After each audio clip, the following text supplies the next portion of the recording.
Iran बोला अब किसी भी हालात में हम न्यूक्लियर प्रोग्राम को नहीं छोड़ेंगे। अमेरिका ठिकाने खुद सुरक्षित नहीं है तो वो दूसरों को क्या ही बचाएंगे।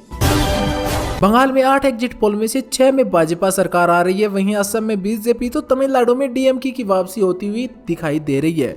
वहीं केरल में 10 साल बाद यूडीएफ सरकार का है अनुमान। सुप्रीम कोर्ट बोला रेप विक्टिम की अबॉर्शन पर टाइम लिमिट हटाएं। केंद्र सरकार से कहा अपने कानून में बदलाव करे। अब भी सिर्फ 24 हफ्तों का गर्भपात का है नियम। यूपी और बिहार में आंधी और बारिश से 18 लोगों की मौत हुई तो राजस्थान के कोटा में मकान पर बिजली गिरी। वहीं दिल्ली एनसीआर में बारिश के साथ ओले भी गिरे। सऊदी क्राउन प्रिंस क्या सलाहकार बनना चाहता था एप्स्टीन। द्वीप में मस्जिद बनवाई, उसमें सोने का गुम्बद भी बनवाया। ब्रिटिश किंग से मिले न्यूयॉर्क मेयर मदानी। मुलाकात से पहले कहा था कोहिनूर भारत को लौटाने को बोलूंगा। ये हीरा 177 साल से ब्रिटेन के पास है। ममता बनर्जी बोली भाजपा के इशारों पर एग्जिट पोल बनी है, बंगाल में हमारी सरकार बनेगी। वहीं खड़गे ने कहा रिजल्ट के बाद टीएमसी से गठबंधन का है फैसला। राजनाथ सिंह बोले ऑपरेशन सिंदूर अपनी मर्जी से रोका गया, न्यूक्लियर हमले से नहीं डरे हम। भारत आईटी का हब है जबकि पाकिस्तान इंटरनेशनल टेररिज्म का। बंगाल में वोटिंग ने तोड़ा रिकॉर्ड, 92% पहुंची वोटिंग। 2011 का रिकॉर्ड टूटा। तमिलनाडु, असम और पौंडीचेरी में भी 85% से ज्यादा मतदान हुए। सोना आज 2290 रुपए बढ़कर 1,50,000 रुपए पर पहुंचा। इस साल 17,000 रुपए महंगा हो चुका है सोना। तो चांदी भी आज 4,031 रुपए बढ़कर 2,40,000 रुपए पर पहुंची। आईएससी और आईसीएसई रिजल्ट 2026 हुआ जारी। 10वीं में 98% तो 12वीं में 99% स्टूडेंट हुए पास। शेयर मार्केट की बात करें तो शेयर मार्केट में सेंसेक्स 583 अंक गिरकर 76,913 पर बंद हुआ तो निफ्टी भी 180 अंक नीचे गिरकर 23,998 पर आया। पश्चिम बंगाल में चुनाव रिजल्ट से पहले ममता बनर्जी का बड़ा दावा, बोली 226 से ज्यादा सीटें जीतेंगे। पश्चिम बंगाल में विधानसभा चुनाव संपन्न हो गए हैं। ऐसे में अगर बंगाल में तिरसुका विधानसभा की स्थिति बनी तो कांग्रेस टीएमसी का समर्थन देगी। पश्चिम बंगाल में आजादी के बाद सबसे ज्यादा हुआ मतदान, दोनों फेज में रिकॉर्ड तोड़ 92.47% हुई वोटिंग। पुरुषों से ज्यादा महिलाओं ने डाले वोट। हज किराए में 10,000 रुपए की बढ़ोतरी पर सरकार ने दी सफाई, कहा पारदर्शिता के साथ लिया गया है फैसला। डीआरडीओ अग्नि 6 मिसाइल प्रोजेक्ट के लिए पूरी तरह से तैयार है, अब सिर्फ केंद्र सरकार की मंजूरी का इंतजार। साथ ही हाइपरसोनिक मिसाइल प्रोग्राम में भी तेजी आई। नौसैनिक नाकाबंदी के बीच डोनाल्ड ट्रंप का नया कांड, हार्मोज का नाम बदलकर स्ट्रेट ऑफ ट्रंप किया। हिजाबुल्लाह ने इजराइल के खिलाफ जंग में घातक हथियार उतार दिए हैं। ये हथियार छोटे होने के साथ साथ ही बेहद खतरनाक है। सबसे बड़ी बात तो यह है कि इन हथियारों का पता लगाना भी बेहद ही मुश्किल है। अमेरिका और ईरान में सीजफायर जारी, सीजफायर के बीच बयानों का दौर भी जारी।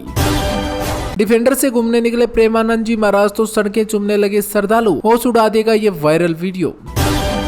मतदान खत्म होते ही जारी हुए एग्जिट पोल्स में बंगाल में बीजेपी और टीएमसी के बीच कांटे की टक्कर दिखाई जा रही है। हालांकि किसकी सरकार आ सकती है आप कमेंट में जरूर बताना। मेघालय और असम में ग्रीनफील्ड कॉरिडोर बनेगा। केंद्र सरकार ने आज मेघालय से असम के बीच 22,864 करोड़ की लागत वाले 166 किलोमीटर लंबे ग्रीनफील्ड हाई स्पीड कॉरिडोर को मंजूरी दी। हज यात्रियों के लिए राहत है, हवाई किराए में भारी बढ़ोतरी के बावजूद सरकार ने आज हज यात्रियों के लिए विशेष चिकित्सक और सुरक्षा टीमों के जत्थे को किया रवाना। अवैध खनन पर बड़ी कार्रवाई, बंगाल और केरल में आज सुबह ड्रोन निगरानी के जरिए अवैध रेत खनन के खिलाफ बड़े पैमाने पर छापेमारी की गई।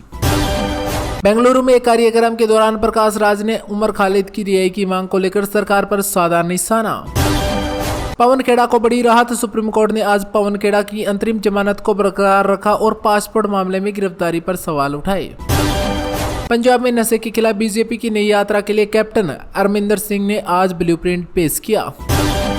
एलओसी के पास संदिग्ध गतिविधियों के बाद सुरक्षा बलों ने आज शाम दक्षिण कश्मीर के जंगलों में सर्च ऑपरेशन तेज किया। नई कृषि नीति का ड्राफ्ट हुआ तैयार, सरकार ने आज पेस्टिसाइड मैनेजमेंट बिल के नए ड्राफ्ट पर जनता से सुझाव मांगे। मक्का किसानों की शिकायत, बिजली की हाई टेंशन लाइनों के कारण फसल खराब होने पर आज 5 जिलों के मक्का किसानों ने जिला कलेक्टर को सौंपा ज्ञापन। भारत और न्यूजीलैंड के एफटीए समझौते के बाद आज किसान यूनियन ने डेयरी और फलों की आयात को लेकर अपनी चिंताएं जाहिर की। एफएओ ने आज एशिया के लिए क्लाइमेट स्मार्ट एग्रीकल्चर के नए चरण की शुरुआत की, जिसमें भारतीय किसानों को ट्रेनिंग दी जाएगी। मतलब अब खेती को स्मार्ट बनाया जाएगा। अपनी बहन के कंकाल को लेकर जाने वाले शख्स के दावे और बैंक की सीसीटीवी फुटेज में आया नया मोड़। मंडी भाव को लेकर बड़ा अपडेट। सरसों और चने के भाव में आज 50 से 100 रुपए की तेजी दर्ज की गई, जिसमें उत्पादकों को फायदा मिलेगा। सरकार ने स्पष्ट तौर पर कहा है कि खरीफ सीजन के लिए खास सब्सिडी में कोई कटौती नहीं की जाएगी। आज कृषि मंत्रालय ने 500 नए ग्रामीण युवाओं को खेती में ड्रोन चलाने के लिए सर्टिफिकेट दिए, यानी ड्रोन ट्रेनिंग दी गई उनको। नहर सफाई अभियान हुआ शुरू। हरियाणा सरकार ने आज से मानसून से पहले नहरों के सिलट निकालने का बड़ा अभियान शुरू कर दिया है। आज दिल्ली में 3 दिवसीय जैविक कृषि प्रदर्शनी का समापन हुआ, जिसमें रिकॉर्ड तोड़ सौदे हुए। अडानी इंटरप्राइजेज के आए नतीजे सामने। कंपनी ने आज अपनी चौथी तिमाही के नतीजे जारी किए, जिसमें 221 करोड़ रुपए का घाटा दिखाया गया। सोने की मांग में आया उछाल। वर्ल्ड गोल्ड काउंसिल ने बताया कि पहली तिमाही में भारत में सोने की मांग 10% से बढ़कर 151 टन हो गई है। रुपए की ऐतिहासिक गिरावट। डॉलर के मुकाबले रुपए आज 94 रुपए 84 पैसे के सर्वकालिक निचले स्तर पर पहुंचा। ईरान युद्ध की आशंका के बीच कच्चा तेल आज $122 प्रति बैरल के पार पहुंचा। HDFC बैंक की बड़ी कार्रवाई। बॉन्ड मिस सेलिंग मामले में बैंक ने आज अपने 15 अधिकारियों के खिलाफ कार्रवाई की। विकसित भारत के लिए 2047 के लिए आज नीति आयोग ने नई स्ट्रेटेजिक रिपोर्ट जारी की। रियाग पराग पर लगा जुर्माना। BCCI ने ड्रेसिंग रूम में वीपिंग के आरोप में रियाग परियान पर मैच फीस का 25% जुर्माना लगाया।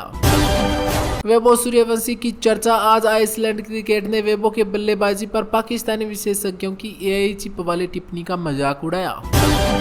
आज बेंगलुरु पुलिस ने AI संचालित बहुभाषी हेल्पलाइन सेवा शुरू की।